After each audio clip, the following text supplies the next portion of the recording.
Okay, we've done simple interest in chapter 7 with 7.3. 7.4 is compound interest, how to compute it.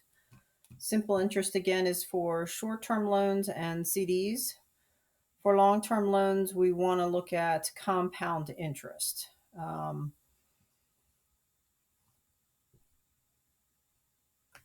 Let's see. The interest is computed on the principal and any previously earned interest. So when you're compounding the interest, what's happening is there's multiple times you're going to calculate for interest because you're calculated on the previous interest earned or financed. Okay. So, semi-annually computed is twice a year, quarterly 4 times a year, monthly is 12, daily.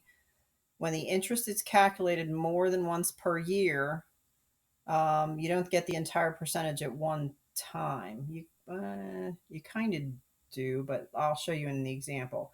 The new variable lowercase n is used to represent how many times per year the interest is computed. Remember, the simple is just all at once.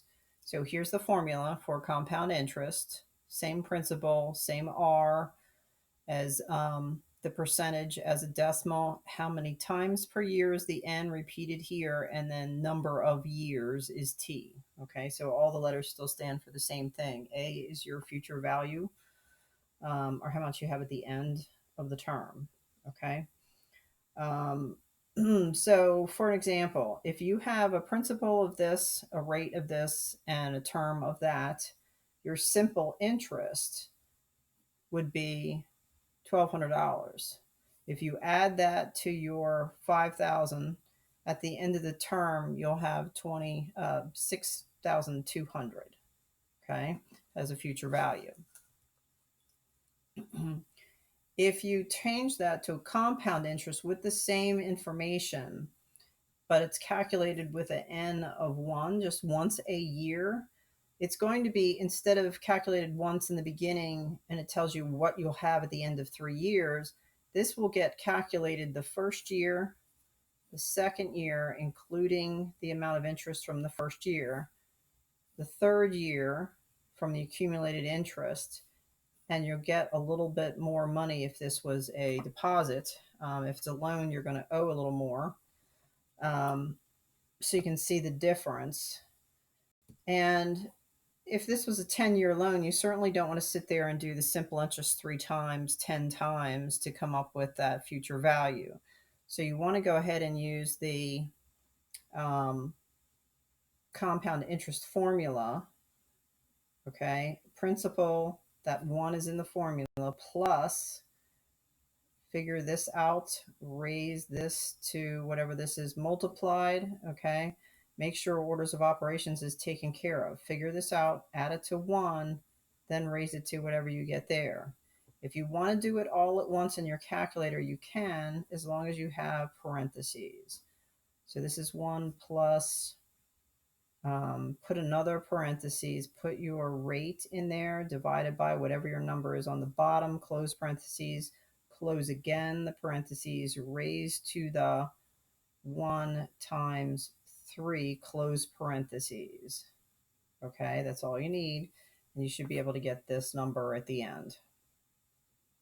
Okay, if this is calculated twice a year, my n is 2. Put the 2 in, do that all again.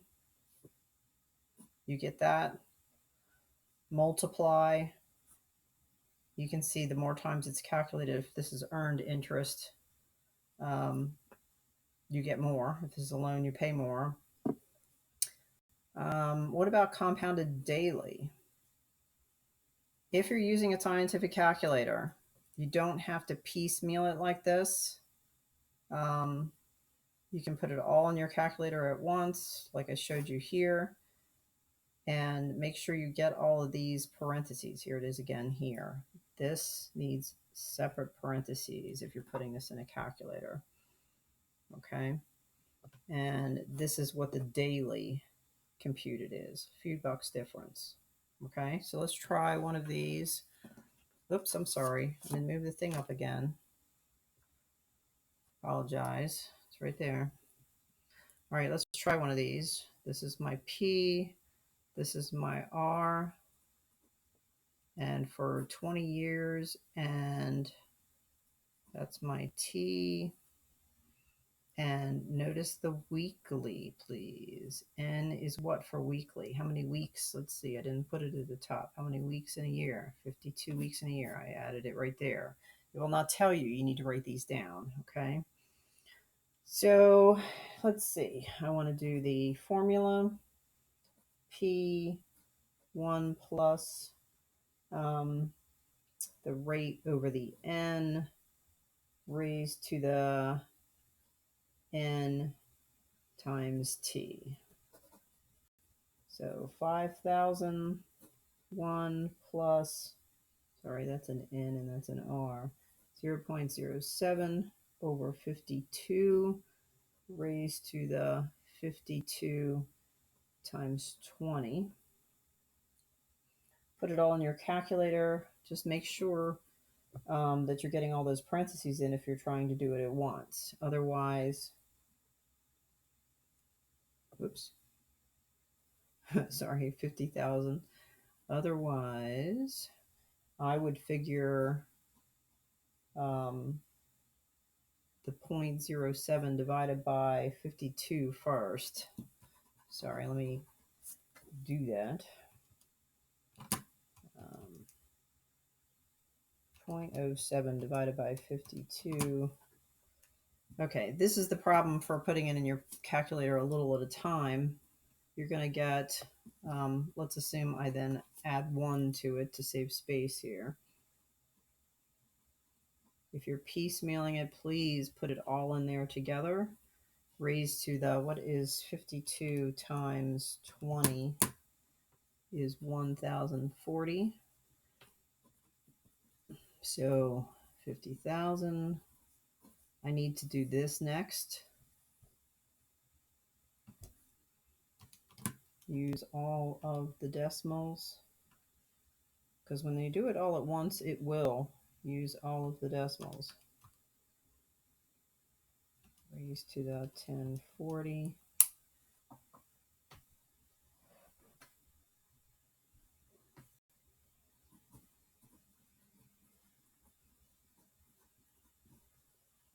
Times 50,000.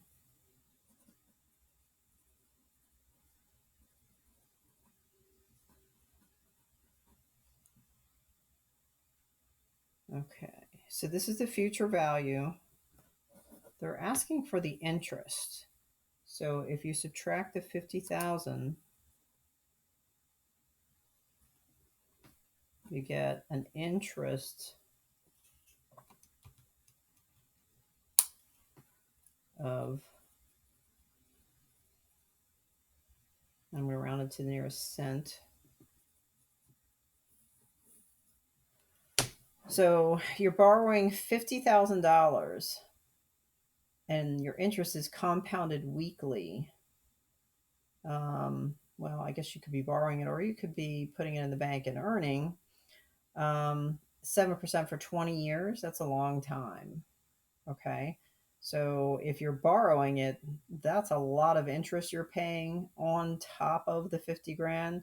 If you're earning it though, and you put this money aside and this is what your rate is to earn it, you will have an extra 100 grand at the end of 20 years. That's why they tell you to invest early, put some money aside early. Okay.